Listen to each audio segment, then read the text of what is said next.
Welcome to Vinod study circle. మనకు నిన్న హెచ్డబ్ల్యూకి సంబంధించిన కీ పేపర్ వచ్చింది. అంటే రెస్పాన్సిబిలిటీకి సంబంధించిన వెబ్ నోట్ ఇచ్చారో వెబ్ నోట్ ఏం సంబంధించి దాన్ని చూద్దాం. ఫస్ట్ ఆఫ్ ఆల్ మనకు నేను దీంట్లో తెలియజేసేది ఏంటంటే దీనికి సంబంధించినది ఏదైతే ఉన్నాయో క్వశ్చన్స్, ఆ క్వశ్చన్కి సంబంధించిన అబ్జెక్షన్స్ విత్ ప్రూఫ్తో సహా నేను పెడతాను. మీరు దానికి సంబంధించి లైక్ చేసి సబ్స్క్రైబ్ చేసుకోండి. నేను దాంట్లో మీకు నోటిఫికేషన్ వస్తుంది కాబట్టి ఎక్కడ ఏ క్వశ్చన్స్ నుంచి ఎక్కడ అప్డేట్ ఉందనేది మీ అకాడమిక్ పుస్తకాలతో పేజ్ నెంబర్తో సహా పెడతాను. ఫస్ట్ ఆఫ్ ఆల్ మనం చూసుకున్నట్టయితే మనకు 22 నుంచి మనకు కీ పేపర్స్ అవైలబుల్స్ ఉంటాయంట అండి. 22 నుంచి మనకు నెక్స్ట్ మంత్ ఆగస్టు 21 వరకు టిల్ 5 PM వరకు ఉంటాయంట.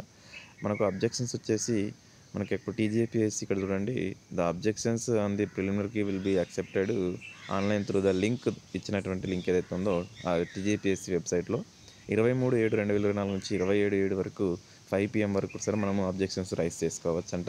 నేను ఇక్కడ వచ్చిన లింక్ ఏదైతే ఉందో ఆ లింక్ నేను డిస్క్రిప్షన్లో ఇస్తాను. ఆ డిస్క్రిప్షన్ త్రూ నుంచి మీరు డౌన్లోడ్ చేసుకోవచ్చు. అది 22 నుంచి. సో దీనికి నేను మొత్తంగా చెప్పేది ఏంటంటే మనకి సంబంధించిన ఏదైతే ఉన్నామో దానికి సంబంధించి మొత్తంకి రెస్పాన్సిబిలిటీ సంబంధించి దానికి సంబంధించి అబ్జెక్షన్స్ ఎక్కడ నుంచి తీసుకున్నాము ఏం కథ అకాడమిక్ విత్ పేజ్ నెంబర్ సహా నేను పెడతాను. ఆ పేజ్ నెంబర్స్ తోటి మీకు తెలియని క్వశ్చన్స్ కూడా సరే నేను కామెంట్ బాక్స్లో కామెంట్ చేయండి. వాటిని కూడా సరే నేను మన వీడియో చేసినప్పుడు అవి కూడా ఎక్కడెక్కడ ఉన్నాయి ఏ పేజ్ నెంబర్లో ఉంటామని చెప్పేసి కూడా చెప్తాను.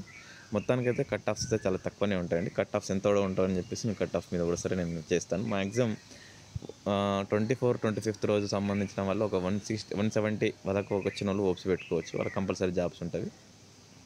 దీనికి సంబంధించినట్టు కీ పేపర్ ఆల్రెడీ రెస్పాన్సిబిలిటీ వచ్చిన తర్వాత కూడా ఎంత కట్ ఆఫ్స్ అని చెప్పేసి డిస్కషన్ చేసి దాని మీద కూడా ఒకటి వీడియో చేస్తాను. ఇప్పుడు జరుగుతున్నటువంటి ఎగ్జామ్స్ ఏదైతే ఉన్నావో డిఎస్సి సంబంధించిన ఎగ్జామ్స్ కూడా నేను రోజు గ్రూప్లో పోస్ట్ చేస్తున్నాను.